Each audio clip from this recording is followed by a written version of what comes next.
Hi, welcome to Health Supplements. I'm April D. Priest. I'm an exercise physiologist working on a doctorate in applied physiology. So I study how things that we eat get across our gut lining, what they do in our gut, and how it may or may not help us. So today we're going to talk about health supplements. What do they do, and are they worthwhile? So I'll get right to the point. Dietary supplements. The law defines dietary supplements as like a product that we take by our mouth. It could be a dietary ingredient. They can include things like vitamins, minerals, amino acids, any other kind of substance like a botanical, like something that's made from a botanical. And that's supposed to help us to supplement our diet, or something that's supposed to be in addition to our diet that could confer some kind of health benefit. They come in many forms. They can look like powders, capsules, energy bars, liquids. They can look like all kinds of things.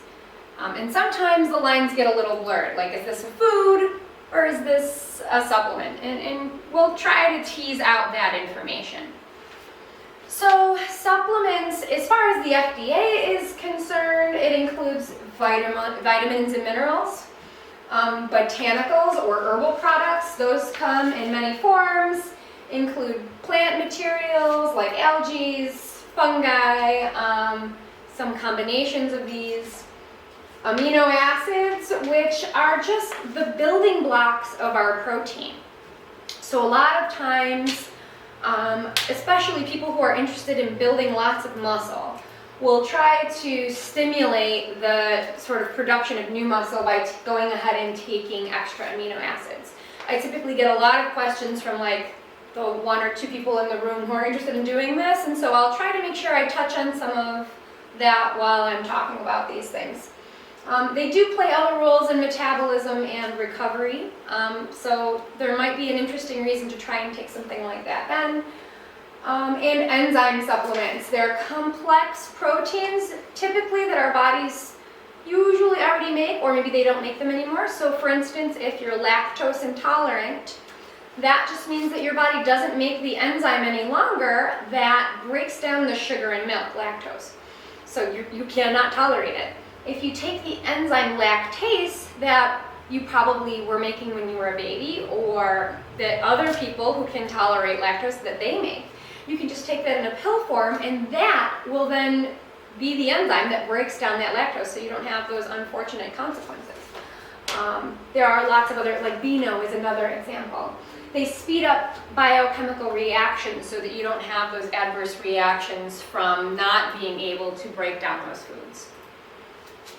So what are some reasons for taking a supplement? Well, sometimes you might just take your vitamins because your diet might not be that great, to compensate for your diet or nutrition, or for a medical condition, for eating habits that limit the intake of your essential nutrients. So let's think about one of the reasons why your doctor might tell you to take a supplement. So if you're pregnant, or you're aging, if you're vegan or vegetarian, you might not get enough things like vitamin B12, you might not get enough iron, so that might be a good reason to supplement. If you have cancers or other illnesses where your medications might sort of make it difficult for you to get enough of this stuff. We might take them to boost our energy, or to help us fall asleep at night. We, especially postmenopausal women, there are tons of studies out there putting together a presentation just on menopause to talk about this, but where women consider using a lot of over-the-counter things to sort of compensate for the drop in estrogen levels. And another popular reason for taking supplements is to boost athletic performance. So before you do anything, talk to a healthcare professional. Okay? So if you have certain health conditions and you want to take these products, you really could be putting yourself at risk. Your healthcare professional can discuss with you whether or not it's safe to take a particular product, and whether or not that product is appropriate for your needs. and they might even be able to direct you to one that's better than some of the others that are out there. They're not intended under any circumstances to diagnose, treat, cure, or alleviate the effects of real diseases. They can't completely prevent diseases, like some vaccines can, but some of them are useful in reducing the risk of certain diseases. They are authorized to make certain claims, and those claims only. For example, folic acid you take when you're pregnant to reduce neural tube defects. We know that that happens. For instance, vitamin B, we know helps with things like rickets, or those vitamin D helps with rickets, things like that. We know that if you take enough vitamin C, you won't get scurvy. So we do know that some vitamins and some supplements can prevent certain diseases where if you don't have enough of that vitamin, you will get sick. So using supplements improperly can be very harmful. Taking a combination of supplements where we don't know the interactions can be harmful. Sometimes they might have interactions with your own medicine that can be harmful. There can be life-threatening results, so we want to make sure that we're not just willy-nilly going into the health food store and taking whatever our little heart desires. Some supplements can have unwanted effects before, during, or after surgery. For example, bleeding is a potential side effect of when you take hyperdoses of garlic, ginkgo, ginseng, even vitamin E. In addition, kava and valerian are two things that actually take our nervous systems down a notch, so they can exacerbate the effects of anesthetics. It can be very dangerous because your heart rate gets too low while you're in surgery.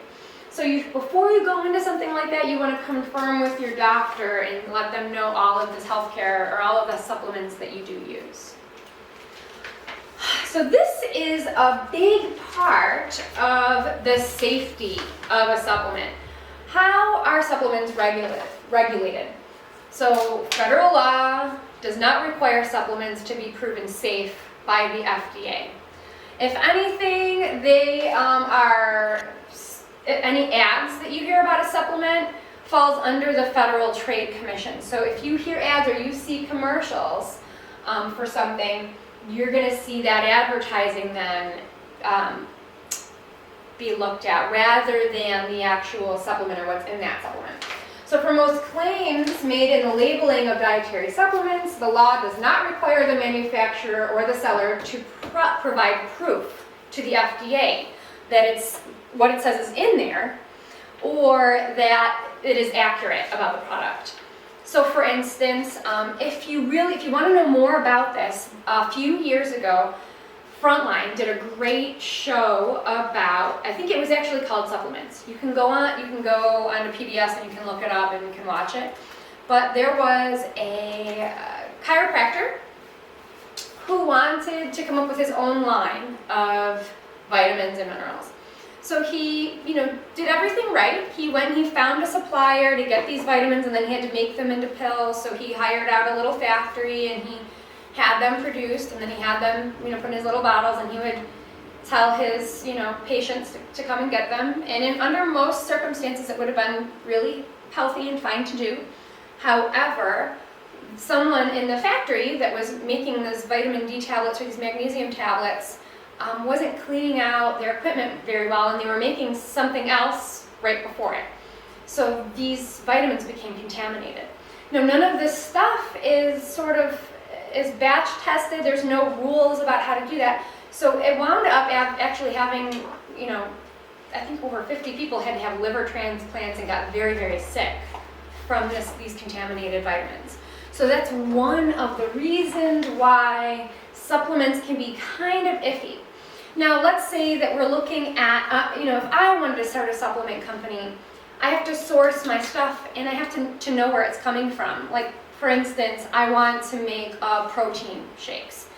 I can go call up some website and get a whole bunch of vegan protein, and they can ship it to my door and we can make it at home. But without going to the farm and seeing the pea plants that this protein came from, I don't know if it came from China. I don't know if it's really baking soda. unless I start to really test this stuff. And some of these protein people have gotten really good at learning how we test for protein. So protein has a lot of nitrogen in it. So sometimes they'll just dump nitrogen into this powder that isn't even protein, so that when you test it, it's the right percentage of protein. So that being said, you want to make sure that when you're buying something that you know that it's batch tested, that it's been looked at by a third-party company, and these are some real issues that are out there when you're just going to buy a supplement. Nobody's making sure that what they say is in there is really in there. Nobody is making sure that everything is done correctly, so there's no quality assurance, and there's no government regulation on any of these things. So dietary supplement firms must report to the FDA only when there have been serious adverse events reported by consumers or healthcare professionals. So in the instance of this chiropractor who was doing everything right, trying to make his own supplements, it took 30 people needing a liver transplant before it ever got back to him, and they found out this is what was happening. Dietary supplement manufacturers do not have to get the agency's approval before producing or selling these products. It's not legal to market a dietary supplement as a treatment or a cure for a specific disease or to alleviate symptoms of a disease.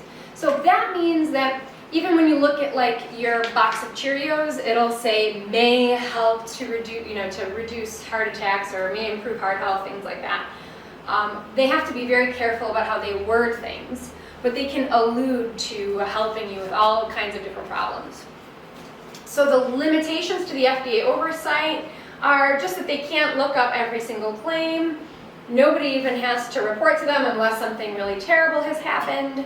And it's really the Federal Trade Commission that's then going to go in and talk to them about their advertising, not the FDA. So are they safe? We just talked about all of these things, about how they market, about even if you're trying to do everything right as a supplement company, all of the pitfalls that may come about. Like for instance, I'm trying to get a protein powder and some unscrupulous seller from China or from another country is selling me stuff that isn't even what I think it is, so that then I can go make my supplement. So historical reasons for supplement recalls are something that had a biological pesticide or heavy metal contamination, which was like what happened with that doctor, with that chiropractor. The absence of a dietary ingredient claimed to be in the product. So if you wanted to do that, you would have to take, like let's say you want your vitamins, you want to know that what they say is in there is in there. You'd have to go take it to a private lab, pay for that testing yourself, which some people have done so that then they can sue the company. And then you sue the company and they have to recall it. The presence of more or less than the amount that they say is in there. And then there are just unscrupulous manufacturers trying to sell bogus products that should never be on the market at all. So those are some of the reasons that there might be a recall on your supplement. So if you're going to try supplements, which a lot of supplements are super safe, tell your doctor first. Find out from them what they think. A lot of times they might, if they're not into supplements at all, they'll just say, I don't advise it, but go ahead and try it if you want to.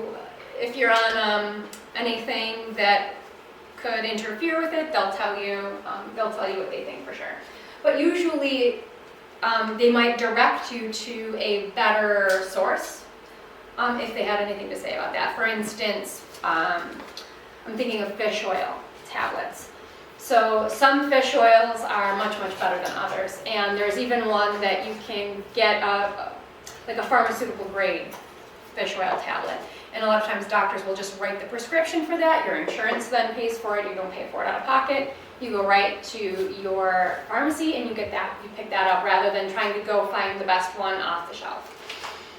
So another thing you can do is contact the manufacturer about the information, to get information about the product you want to use. For instance, call them up and say, hey, what kind of cows does this whey for my protein come from? Where is it coming from? Is it coming from New York? Is it coming from California? Are you just buying it in a big batch from anybody? Because that's where most of it comes from. So call and find out.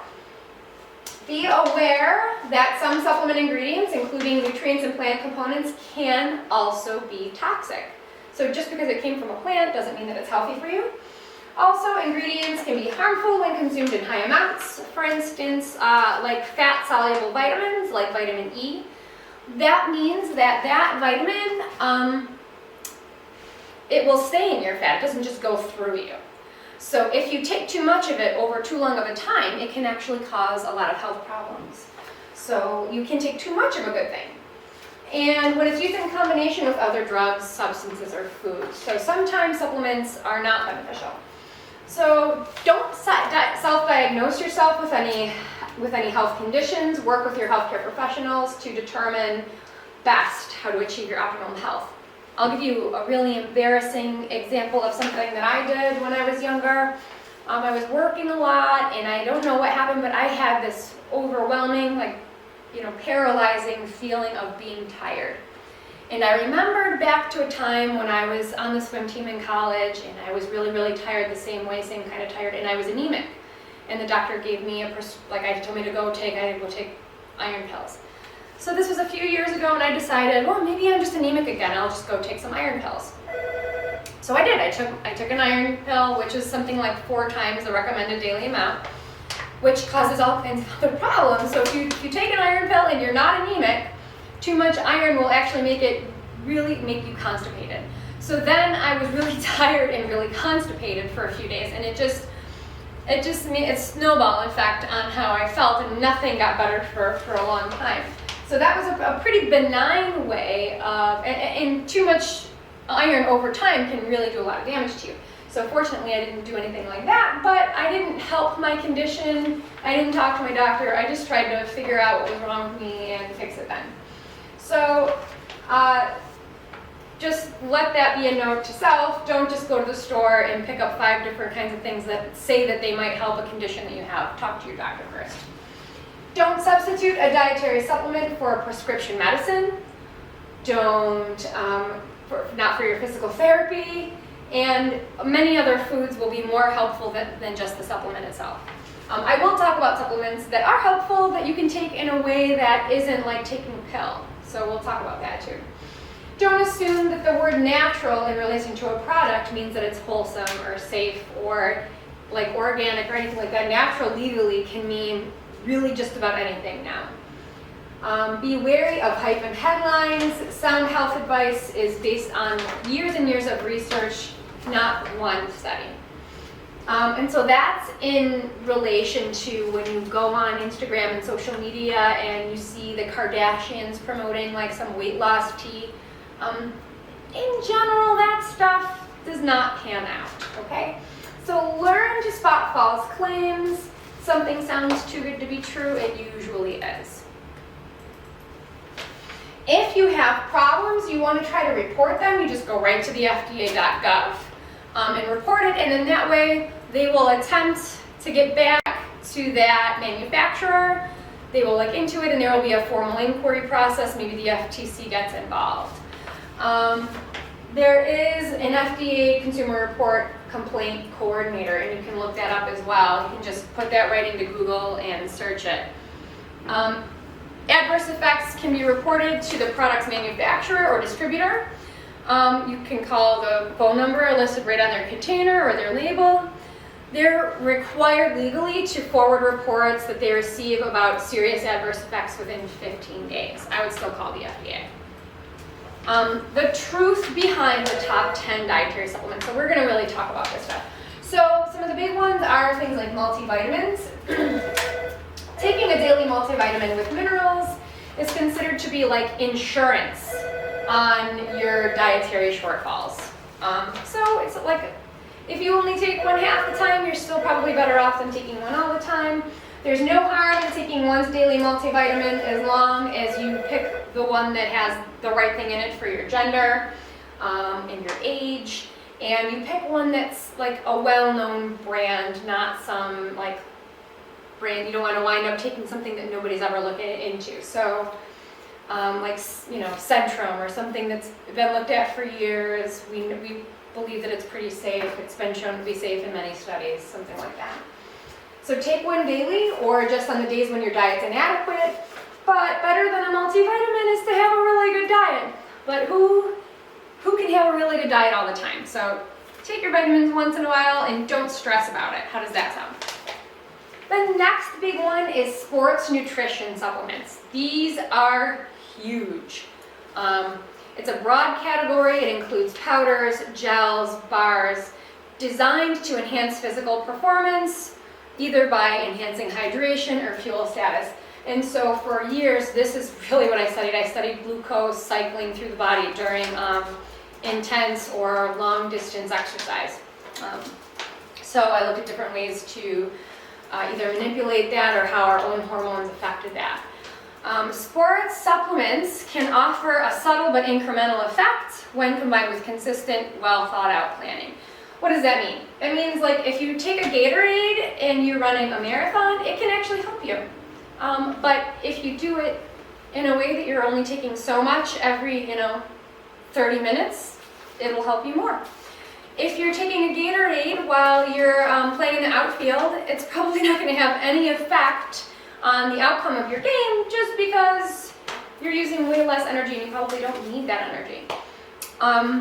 Other supplements, things like taking a protein powder in order to enhance your muscle mass, has been shown to be really helpful, and we'll talk about that later. But supplements that enhance the recovery from sport training when timed properly, this is true. We can actually help our recovery a lot nutritionally in many ways. Supplements can be helpful because sometimes it's easier to take a supplement than to have a whole meal. But it does not replace a balanced diet, if that makes sense. So they can help, they can make things more easy, but you cannot become a superior athlete if your diet isn't good to begin with. I hope that makes sense. The next one is calcium. So calcium is one of the minerals most often lacking in American diets. Experts say that whenever you can, you should choose your calcium from food such as dairy. If you're not into dairy, you can look at things like fortified foods or dark leafy greens, soybeans, beans, fish, raisins, things like that. If you have dark leafy greens, beans, and soybeans, or tofu, tempeh, things like that, you'll get enough. It's a little bit easier to get enough if you have dairy, but it's not necessary. U.S. Dietary Guidelines recommends 3 servings of low-fat or non-fat dairy each day to bridge this gap. There are plenty of people who don't want to do that, and so they take a calcium supplement. If you haven't been diagnosed as lactose intolerant, we really say to just give dairy a chance. I'll talk about a big study that was done probably 12, 15 years ago in Korea, where there's not a lot of dairy ingestion to begin with. They looked at bone density in middle-aged to postmenopausal women, took a group of people and inserted dairy into their diets. The other group of women had the same amount of calcium in their diets, but no dairy. So in their diets, same amount of calcium in both groups. One had dairy, one didn't. Calcium absorption was greater in the group with dairy, and they had better bone density. So that's one study that showed that, but I think it's kind of, if you like dairy, have at it. If not, don't worry about it. But it's one study that does support that calcium is helpful. Calcium from dairy is helpful. So if you want to still take a calcium supplement, you want to look for a calcium supplement that's calcium citrate or lactate because they're best absorbed by your body. So a lot of times you'll find other calcium like maybe aspartate or something like that. But it's really citrate or lactate that are the best absorbed. B vitamins are another one. So B vitamins are water soluble. That means that it's really hard to take in too many to have a toxicity. So they're pretty safe. They're really safe. And consequentially, so you ever notice how if you take a multivitamin or B vitamins, when you go to the bathroom, it's really, really yellow? it's like bright yellow. That has nothing to do with your hydration status. That's your B vitamins coming out. That's you've eaten too many B vitamins, and that's the color it comes out. So B vitamins include thiamine, niacin, riboflavin, pantothenic acid, vitamin B6, vitamin B12, like folate. Many of us don't need these supplements if you have a healthy diet. If you are a vegan or a vegetarian, or you just don't have the best diet, you might want them. Seniors may need extra B2, pregnant women need extra B12. As we get older, we absorb less of it. Some people have something called pernicious anemia, which means that you can eat as much B12 as you want, but it can't cross your gut lining, and all kinds of problems come from that. So your doctor will actually have to give you an injection of it right into your bloodstream. The general consensus is that many of us could skip these supplements, get our B vitamins from grains, dark green vegetables, OJ, other foods that are enriched already. People with certain medical conditions, or if you take drugs that interfere with this absorption, then you might need supplementation. Another place that you see a lot of B vitamins is energy drinks. A lot of energy drinks have a lot of B vitamins in them, because B vitamins really do help your body to get access to your energy stores. And the next one is vitamin C. Vitamin C is often taken to help you not get sick. There's a lot of, this research came out, maybe in the 80s or 90s, to ward off colds. There's not a ton of proof that this works. Actually, vitamin C, it's kind of like if you were in a bar and there's a guy causing a ruckus. Vitamin C, so that guy causing a ruckus is like inflammation or a bad cell. So vitamin C goes, and he's the bouncer that locks him up, but he doesn't necessarily get him out of your body. So you kind of need another guy, which is usually vitamin E, who helps get him out of your body, and vitamin E acts like the cops who gets him out.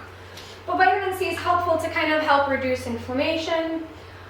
There's scant evidence that it may decrease the intensity or the duration of a cold. Doesn't do any harm to get about 1,000 milligrams a day, dietitians say. It's also water soluble, and it can't really hurt you.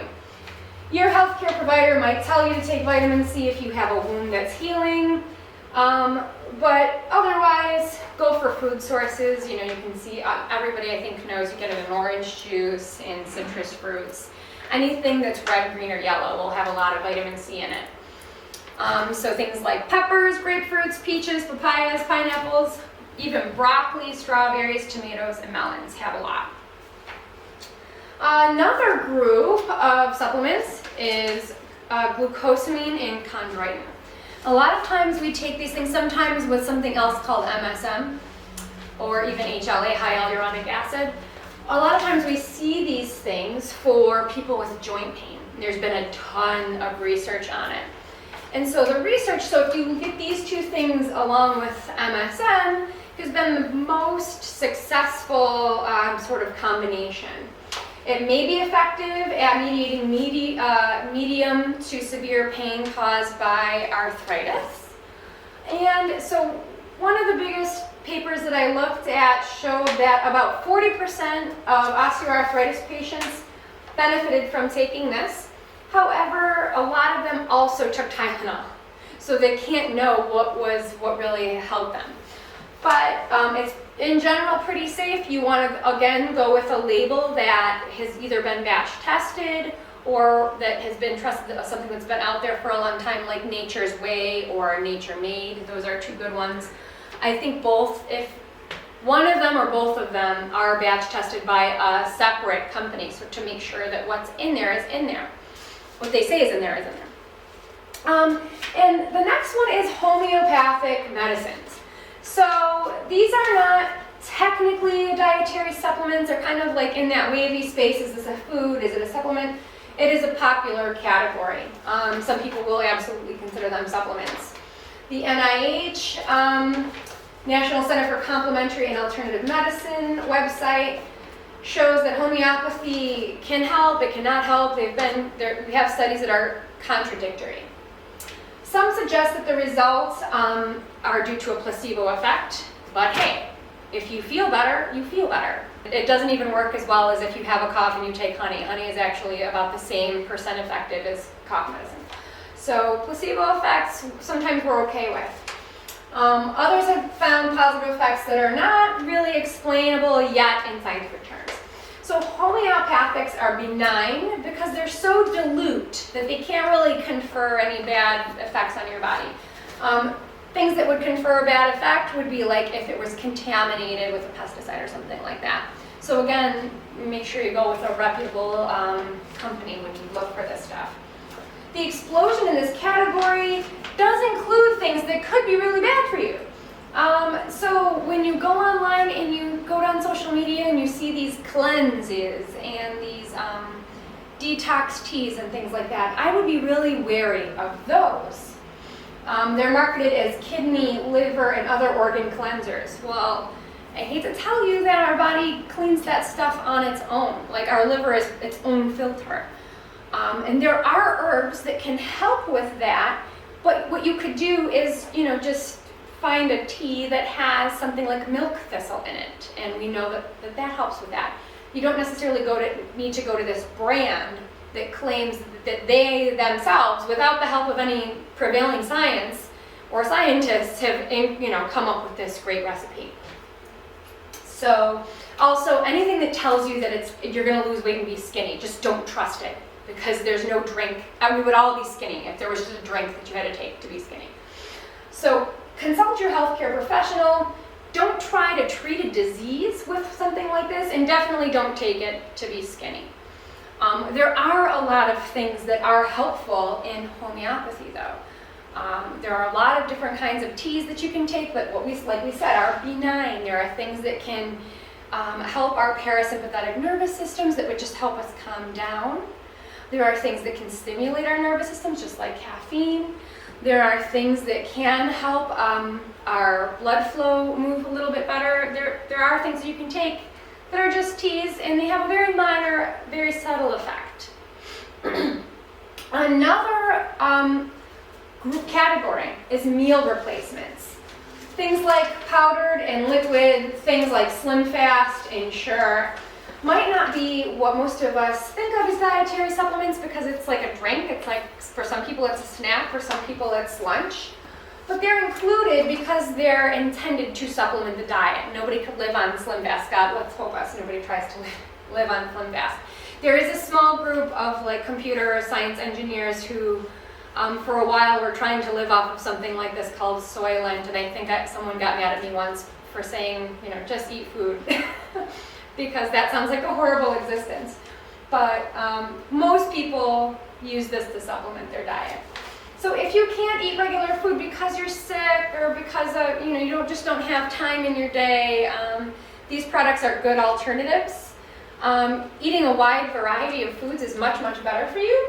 But sometimes, especially if you're looking to boost your muscle mass, a good protein shake is a great way to do it. If you're on chemotherapy, there's actually a big study done at Roswell that showed that whey protein powder for people going through breast cancer, radiation, and chemotherapy was very helpful at helping them retain their lean body mass. There's a big study that was done on postmenopausal women that showed that taking protein supplement, so it was whey, but it wasn't an isolate. It was, I'm not going to remember the term right now, but it was a whey protein, so it was derived from milk, and it helped women retain more muscle mass postmenopausally as well. So there's a lot of good research that shows that that's really helpful. Vegetarian protein powders are helpful as well, but not quite as helpful as whey proteins. People who eat regular, we just talked about that. So what about weight management? Using a meal replacement can help control calories. If you look at studies that sort of span over time, people who lost over 20 pounds and kept it off for at least 8 years, one of the tools in the basket to help people get going and keep losing weight was to just completely get out of their old lifestyle. And maybe for lunch, they just had a shake and a piece of fruit. So this is a tool in the toolbox for that, but you have to be heavily committed. You have to have a team behind you. These people in these studies had weekly to monthly meetings for 10 years out where they did these kinds of things. So this requires a lot of motivation. And it's definitely doable, but you want to make sure that you have a good team behind you when you do it. So it can help control calories. It is beneficial as long as it's not a part of a lifestyle where you don't get enough calories. So you don't want to be one of those overboard people either. So vitamin D is the next topic, where we talk about how the current recommendations are not adequate. So if I don't know when we're going to change those things. It does seem like the CDC takes a long time. But in the past, probably 8 years, doctors have been telling most people to go ahead and take an extra D3 supplement. Because what we are told to get is not enough. We live in Buffalo, it's cold, we're not outside in the sun. The sun is what converts vitamin D to vitamin D3, which is the kind of vitamin D that we can use. So D3 supplement to get us up to about 1,000 international units per day is probably what you want. Most multivitamins have that in them by now, so if you just take a multi and make sure that it's got 1,000 IUs, you're good. Also make sure that you're eating a variety of foods that are rich in vitamin D, like, your milk is fortified with it, cereals, salmon, tuna, mushrooms actually, and then maybe go outside for 15 minutes without having sunscreen on your whole body. That'll be enough vitamin D for you. We talked about fish oil a little bit. Here's another one. So unless a doctor is treating you for heart disease or high triglycerides, you really don't need to take fish oil supplements. If you want to, you should go to your doctor and he'll tell you or she'll tell you which ones to take. Omega-3 fatty acids are cardioprotective, which means that eating things like fatty fish is probably going to be more helpful for you than taking one of these supplements.